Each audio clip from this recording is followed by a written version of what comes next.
तो मित्रों हवे આપણે પ્રાગૈતિહાસિક કાળમાં મધ્યમ પાષાણ કાળની વાત કરીએ તો એના કંઈક શોધકો હતા ભારતમાં જ્હોન ઇવાન્સ. એનો સમયગાળો છે 9000 BC થી માંડીને 4000 BC, એટલે ઈસવીસન પૂર્વે 9000 થી ઈસવીસન પૂર્વે 4000. ઇંગ્લિશમાં આને મેસોલિથિક એજ પણ કહેવાય છે. પ્રાચીન પાષાણકાળ અને નવા પાષાણકાળ વચ્ચેનો સમયગાળો. તો એના પ્રમાણ ક્યાંથી મળી આવ્યા છે અવશેષ? તો પહેલું છે આપણું રાજસ્થાન.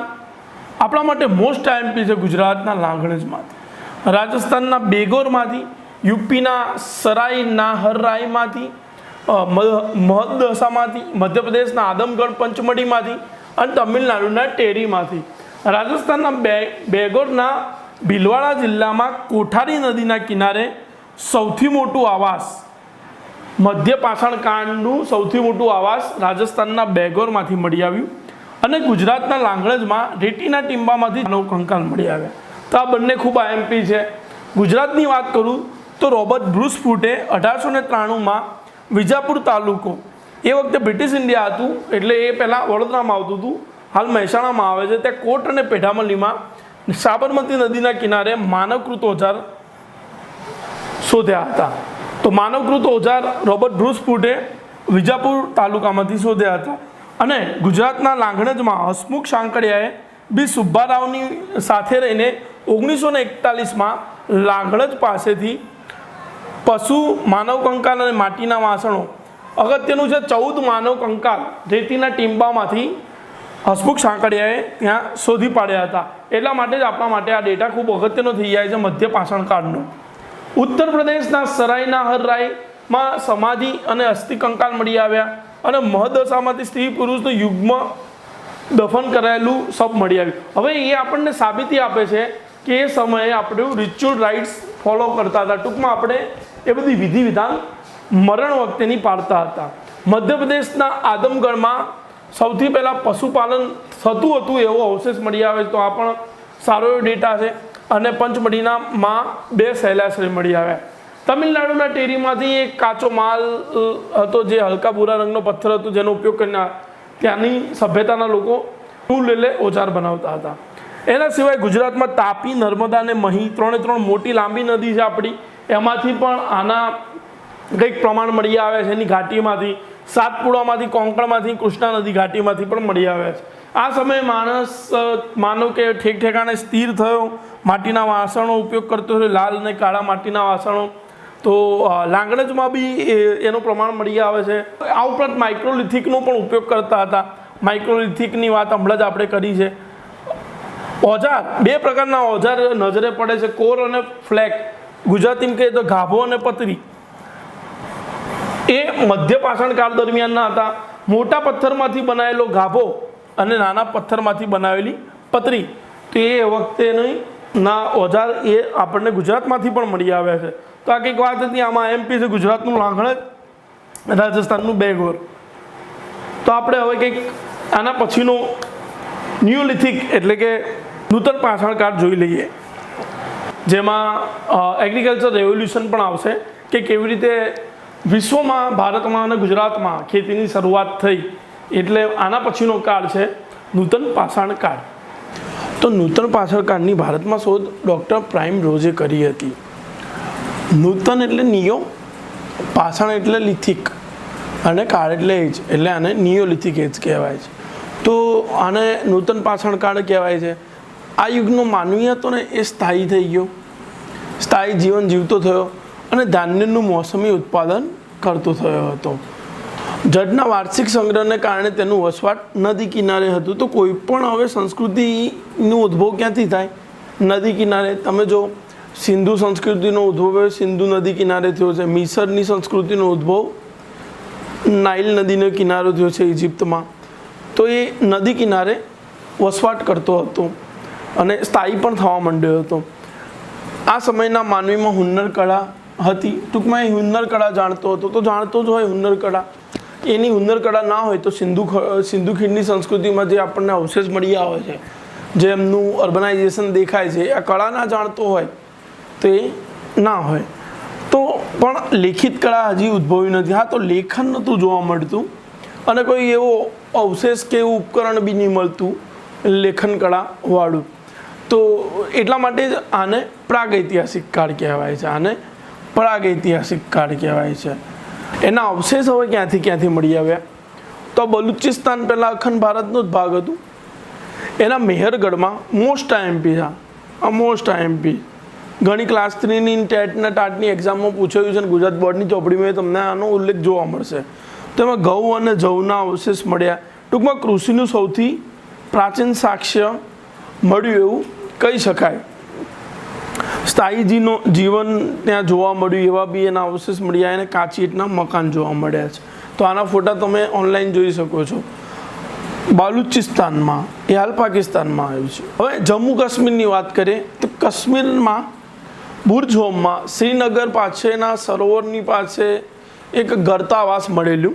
બુર્જહોમમાં જ તે એક ગર્તાવાસ મળી આવ્યું અને કૂતરાને માલિકની એક સાથે દફન ક્રિયા હોય એવા અવશેષ પ્રાપ્ત થયા છે. એવી એમની દફન જે કરેલું હોય એવી એની સમાધિ પ્રાપ્ત થઈ છે.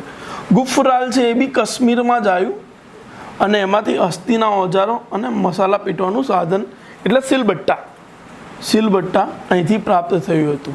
ઉત્તર પ્રદેશની કોલ્ડિયાઓમાં સૌથી પ્રાચીન કે ઈસવીસન પૂર્વે 6500 BCનું ચોખાનું પ્રમાણ જોવા મળ્યું. ચોપાની વાડીમાં ઝૂંપડા જેવો શબ્દ છે એટલે પ્રાચીન ઝૂંપડી, મધમાખીના પૂળા જેવી ઝૂંપડીનું પ્રમાણ ચોપાની વાડીમાંથી જોવા મળ્યું. પછી બિહારના ચિરાણમાંથી, પીકલીહલમાંથી, કર્ણાટકના સંગલકલ્લુમાંથી પણ અવશેષ એના પ્રાપ્ત થયા છે. ગુજરાતમાં લાંઘણજમાં, તાપીના તટ પ્રદેશમાં અને ડાંગમાં, તો ડાંગમાં માનવના ઓજાર મળી આવ્યા. ડાંગમાંથી માનવ ઓજાર પ્રાપ્ત થયા. તો આ હતું કંઈક નિયોલિથિક એજમાં કઈ જગ્યાથી એનું પ્રમાણ મળી આવ્યું છે. આપણે અગત્યનું કયું છે તો અગત્યનું છે બલુચિસ્તાન, કાશ્મીર, યુપી અને ગુજરાત. એમાં પણ મેહરગઢ તો બહુ અગત્યનું છે, જ્યાંથી સૌથી પહેલાં સાક્ષ્ય મળી આવ્યું હતું પ્રાચીન. સૌથી પ્રાચીન ચોખાનું પ્રમાણ મળી આવ્યું કોલ્ડિયાઓમાંથી, એટલા માટે અગત્યનું થઈ જાય. સ્થાયી જીવન ઘઉં જવ, પછી બુર્જહોમમાં ગર્તાવાસ મળી આવ્યું અને સિલબટ્ટા મળી આવ્યું ગુફરાલમાંથી. અને આપણા ગુજરાતમાંથી લાંઘણજ, તાપીના તટ પ્રદેશમાં માંથી પણ અને ડાંગમાં માનવ ઓજાર મળી આવ્યા છે. તો મિત્રો હવે નૂતન પાષાણ કાળમાં કે ચાર્કોલિથિક એજની શરૂઆત થાય છે, એટલે તામ્ર પાષાણ કાળની શરૂઆત થાય છે. જેમ કે બ્રોન્ઝ એજ, આયર્ન એજ, કાંસ્ય યુગ અને લોહ યુગ. તો આની વાત આપણે આગળ કરીશું. અને કેવડી મિસરની સંસ્કૃતિ બની આ કાંસ્ય અને લોહની શોધ થયા બાદ. નૂતન પાષાણ કાળની ઉત્ક્રાંતિનું મુખ્ય કેન્દ્ર બન્યું હતું મેસોપોટેમિયા. ઇજિપ્તમાં કંઈક 6000 વર્ષ પહેલાં જ ઘેટા બકરાના પશુપાલનની શરૂઆત થઈ ગઈ. સોસાયટી કેવી હતી નૂતન પાષાણ કાળ વખતે? પશુપાલનના કારણે અસમાનતા આવી.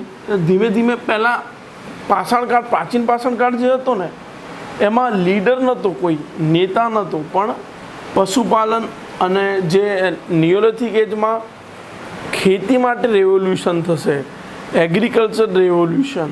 એગ્રીકલ્ચર ખેતીની રેવોલ્યુશન, ક્રાંતિ, તેના કારણે નેતા બન્યા અને અસમાનતા જોવા મળી. પ્રાચીન પાષાણ કાળમાં કાચા મકાન હતા, પરંતુ જ્યારે આ નિયોલિથિક એટલે નૂતન પાષાણ કાળ આવ્યું ત્યારે કાચી ઈંટના મકાન, સ્થાયી આવાસ થઈ ગયું, પ્લાસ્ટરના મકાન, છાપરા ઉપર સીડી સાથે દ્વાર હતો, છાપરા ઉપર છત ચડે તો ત્યાં દ્વાર હતો, છતની નીચેની ઉપરની બાજુમાં સીડી હતી એટલે સીડી સાથે દ્વાર હતો, ઉપરની છતને બીમના આશરે જોડવામાં આવતી હતી, તો બીમથી એને જોડવામાં આવતી હતી. ખરબચડી સપાટી પર ચટાઈ કે ઓટલા દ્વારા ઢાંકવામાં આવતી, જ્યાં એ લોકો સૂઈ જતા ને જો સપાટી હોય ને ખરબચડી તો ચટાઈ કે ઓટલા દ્વારા ઢાંકવામાં આવતી. તો આ કેવું કહેવાય નૂતન પાષાણ કાળમાં આ સોસાયટી કેમની બની હશે? તમને એવું લાગતું હોય કે હાલ આપણે રહેતા હોય ને એવી ઉત્ક્રાંતિ થઈ ગઈ હતી ત્યારે. તો એના માટે આપણે થોડું વસ્તુ જોવી પડશે. એટલે કે કેવી રીતે એગ્રીકલ્ચર રેવોલ્યુશન આવ્યું, મતલબ ખેતીમાં ક્રાંતિ આવી, કેવી રીતે પશુપાલનની શરૂઆત થઈ અને જ્યારે આદ્ય ઐતિહાસિક કાળ આવશે, તામ્ર પાષાણ કાળ, તામ્ર યુગ આવશે, લોહ યુગ આવશે, તો ત્યાં સુધી એમની હેબિટ કેવી હતી, એ લોકો કોમ્યુનિકેશન કેમનું કરતા હતા, આપણે એમની હેબિટેશન, કોમ્યુનિકેશન અને એ બધી વસ્તુને જોઈશું. તો મિત્રો હવે આપણે હેબિટેશન એન્ડ કોમ્યુનિકેશનની વાત કરવી છે કે હવે એમની આદત કેવી હતી, સ્પેશિયલી તો પ્રાચીન પાષાણ કાળ દરમિયાન. તો આપણે કંઈક દર્શાવ્યું હતું પહેલાં કે ઘર નિર્માણના ડેટા પ્રમાણે નિમ્ન પ્રાચીન પાષાણ કાળ 20 લાખથી 80,000 વચ્ચે હતો, મધ્ય હતો 80,000થી 35,000 વચ્ચે અને અંત્ય હતો 35,000થી 12,000 વચ્ચે. હવે જીસી લિયોનની બુક શું કહે છે કે આ જે પ્રાચીન પાષાણ કાળ આવ્યો ને નૂતન પાષાણ કાળ આવ્યો ને, આ હતી તો મૂળ સ્ટોન જ પાષાણ કાળ, પણ એના 3 ભાગ હતા જે આપણે આગળ કહ્યું હતું. પ્રાચીન પાષાણ કાળ અને નૂતન પાષાણ કાળ વચ્ચેનો ભાગ હતો ને એને કહેવાયો મધ્ય પાષાણ કાળ, એટલે મેસોલિથિક એજ. નૂતન પાષાણ કાળથી ખેતીની ઉત્ક્રાંતિ જોવા મળે છે. એટલે એ લોકો એવું દર્શાવે છે કે 12,000 BCથી નિયોલિથિક એજની શરૂઆત થઈ ગઈ હતી. મેં આગળ જે ડેટા લીધા હતા એ ગ્રંથ નિર્માણની ચોપડીમાંથી લીધા હતા, કારણ કે ગુજરાત બોર્ડમાં એને માન્ય ગણાય છે. હવે ગુજરાતની જેટલી એક્ઝામ હોય છે એમાં એવા ડેટા આવે છે, પણ હવે જો હું નિયોલિથિક એજનો ડેટા લઈશ ને એ 10,000 BCથી કાં તો 12,000 BCથી, કારણ કે આ બંને વચ્ચેનો સમયગાળો છે મધ્ય પાષાણ કાળનો, એટલા માટે હું એ ડેટા લઈશ. આપણે અહીં બતાવ્યું જ હતું કે અત્યંત પ્રાચીન પાષાણ કાળ 12,000 BCથી સુધી ચાલ્યો. એના પછી જે ચાલ્યો એ હતો મધ્ય પાષાણ કાળ, અને પછી જે કાળ આવે છે એ નૂતન પાષાણ કાળ. તો આપણે હવે એ જોવાનું છે કે ખેતીની ઉત્ક્રાંતિ જે નૂતન પાષાણ કાળમાં થઈ એ કેવી રીતે થઈ હતી. આપણે બેઝિકલી તો એ જ કરીએ છીએ નિયોલિથિક એજ, પણ અહીંથી જોઈશું કે કેમની એ ઉત્ક્રાંતિ થાય, એમની હેબિટેશન કેવી હતી, કેવી બદલાઈ, મતલબ એમની આદતો કેવી હતી, કોમ્યુનિકેશન કેમના કરતા હતા અને કેવી બદલાઈ, એ જોતાં જોતાં આટલે સુધી પહોંચીશું અને ખેતીની ઉત્ક્રાંતિ કરીશું. પછી ખેતીના માટે જે કંઈક થિયોરી આપી છે વર્લ્ડમાં એને જોઈશું. તો હવે આપણે જોઈએ એમનું હેબિટેશન અને કોમ્યુનિકેશન. તો મિત્રો હવે આપણે પ્રાચીન પાષાણ કાળમાં હેબિટેશન કેવી હતી એની વાત કરવાની છે. ટૂંકમાં નિવાસસ્થાન એમનું કેવું હતું. તો પહેલાં તો આ વસ્તુની આપણને ખબર કેમની પડે કે એ વખતે જૈવિક પદાર્થનું તો સંરક્ષણ થયું નથી, ઓર્ગેનિક સર્વાઈવ જોવા મળતું નથી, હાઇડ્રોકાર્બન હોય અને એનું સંરક્ષણ તો થયું નથી. આ કાર્બન પરથી કાર્બન ડેટિંગનો ઉપયોગ કરીને તેમની ઉંમર કેટલા વર્ષ જૂના છે એ માલુમ પડે છે. કોઈ વ્યક્તિ મરે તો તેનું શરીરનું બેક્ટેરિયા દ્વારા વિઘટન થાય છે. તો આ બધું તમે જાણતા જ હશો. કોઈ વ્યક્તિ મળે તો એનું બેક્ટેરિયા દ્વારા વિઘટન થાય છે. સૌથી પહેલાં ત્વચાથી શરૂઆત થાય, ચામડીથી. માત્ર હાડકાં અવશેષ સ્વરૂપે રહે છે. તો હાડકાં અવશેષ સ્વરૂપે રહે છે, તેનો અભ્યાસ કરી શકાય છે. તો એ વખતેની જે ગુફા હતી, નૈસર્ગિક ગુફાઓ, એ બધી વસ્તુનું સંરક્ષણ થયું છે અને એ બધી જગ્યાઓ મળી આવી છે. તે અજૈવિક પદાર્થનું સંરક્ષણ થતાં પથ્થર અને ગુફાની ઉંમર શોધી, બરાબર છે. આજે આર્કિયોલોજિસ્ટ હોય, જે લોકો આર્કિયોલોજિસ્ટ હોય, તત્વજ્ઞાનની જાણકારી રાખતા હોય, એમને અજૈવિક પદાર્થનું સંરક્ષણ થતાં પથ્થર અને ગુફાની ઉંમર શોધી છે કે કેટલા વર્ષ જૂનું હતું. અને આપણે આગળ એ બધા ડેટા આપ્યા છે તમને આગળના લેક્ચરમાં. મેં તેના પરથી જાણવા મળ્યું કે આ વખતેનો ઇતિહાસ કેમનો હતો. મેન વાત શું છે, આપણો મેન ફોકસ જ ઇતિહાસ પર છે.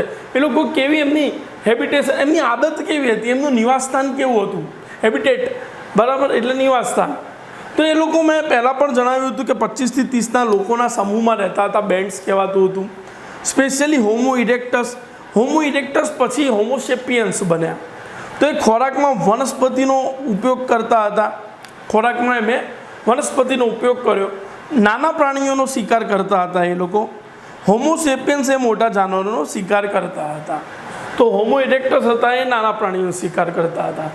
હવે એમનું નિવાસસ્થાનની વાત કરીએ કે આ સમયનો માનવી નૈસર્ગિક ગુફાઓમાં, કુદરતી ગુફાઓમાં રહેતો હતો, નેચરલ કેવ્સમાં રહેતો હતો.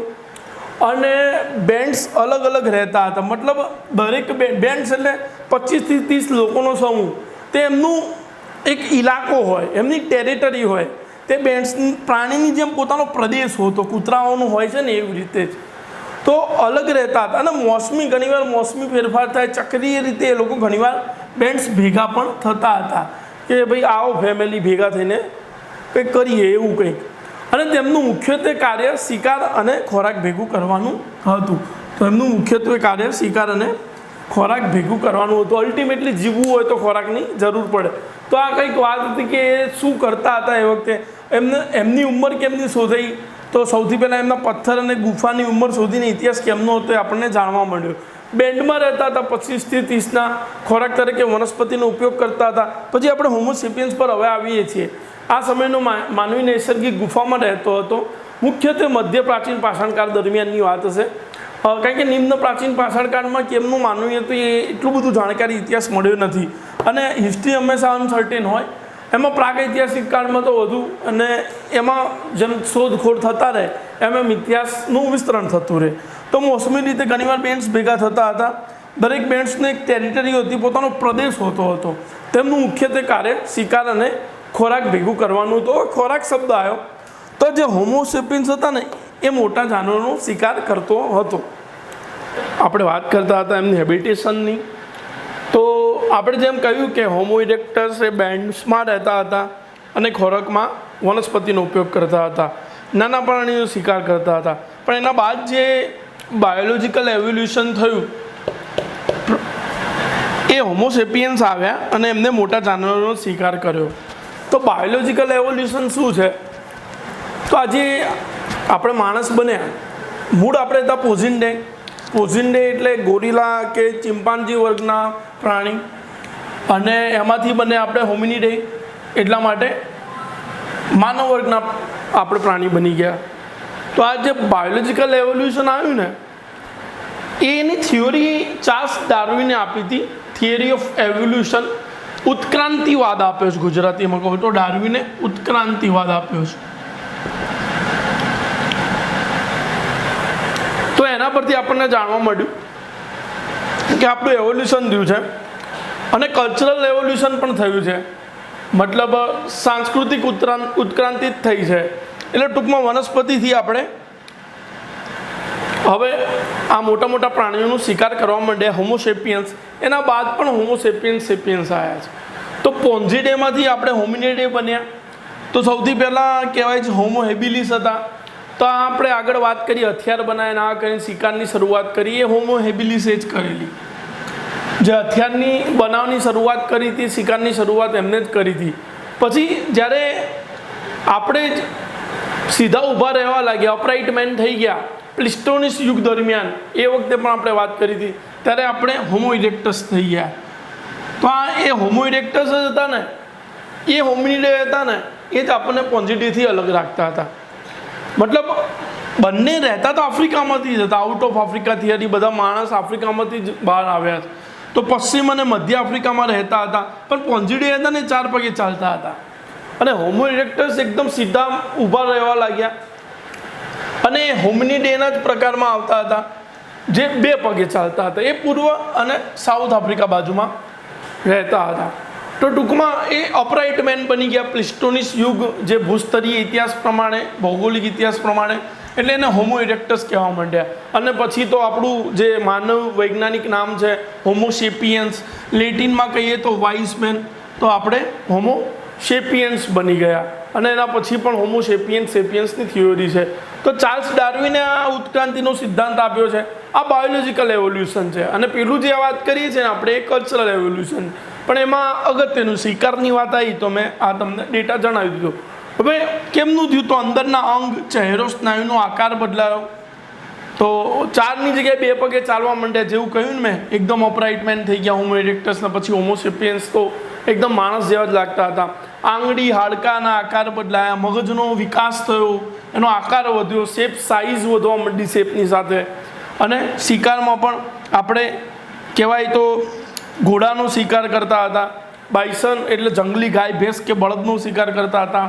પછી મોટા કદના હાથી, મેમથ કહેવાય, એનો શિકાર કરતા હતા. અને રેન્ડિયર એટલે હરણનો શિકાર. તો સૌથી વધુ શિકાર 90% શિકાર આનો જ કર્યો છે. એ એના હાડકાથી પ્રાપ્ત થાય છે.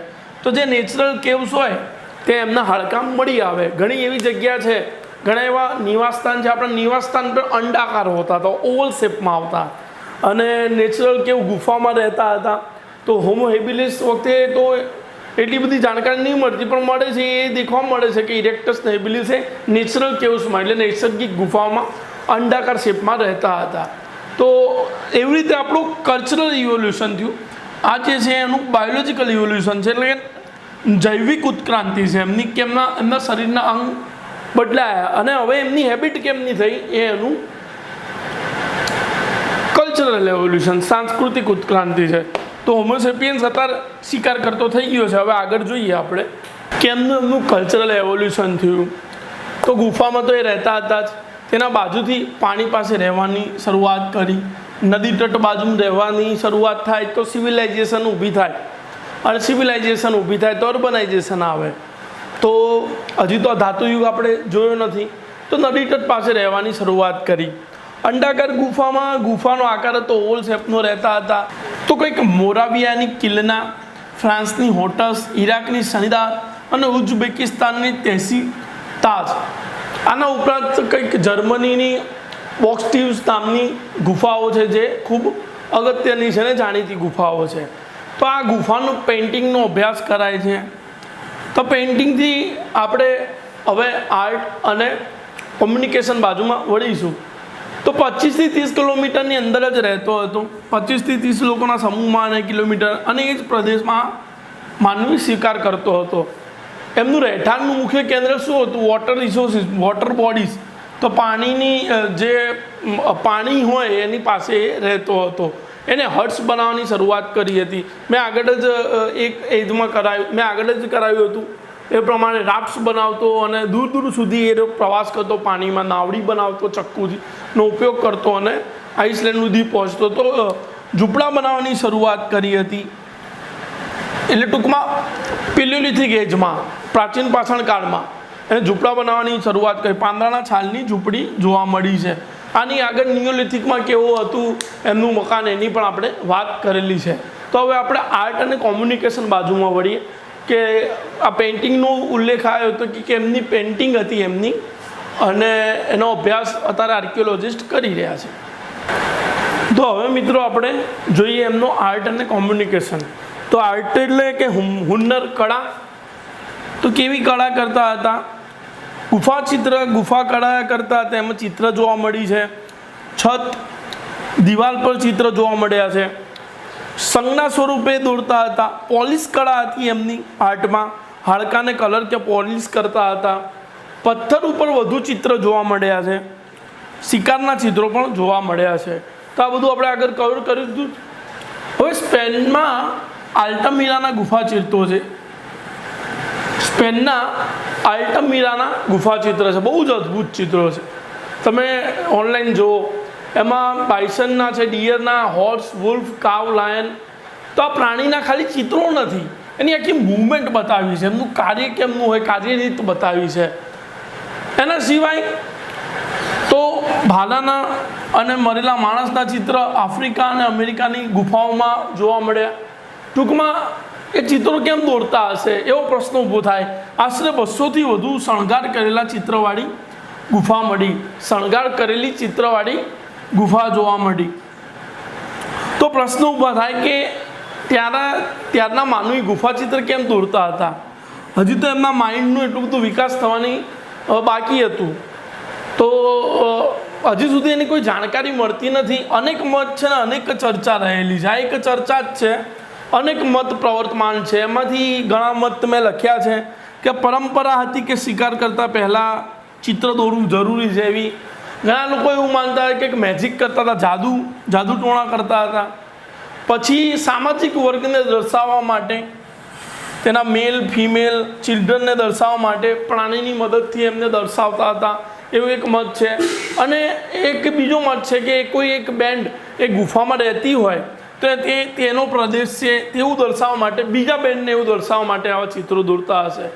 તો આ તો હજી રહસ્ય જ છે અને ઇતિહાસકારકો આના માટે કામ કરી રહ્યા છે. પણ અલ્ટિમેટલી એ લોકો ચિત્ર કેમ દોરતા હતા એના અલગ મત આવેલા છે.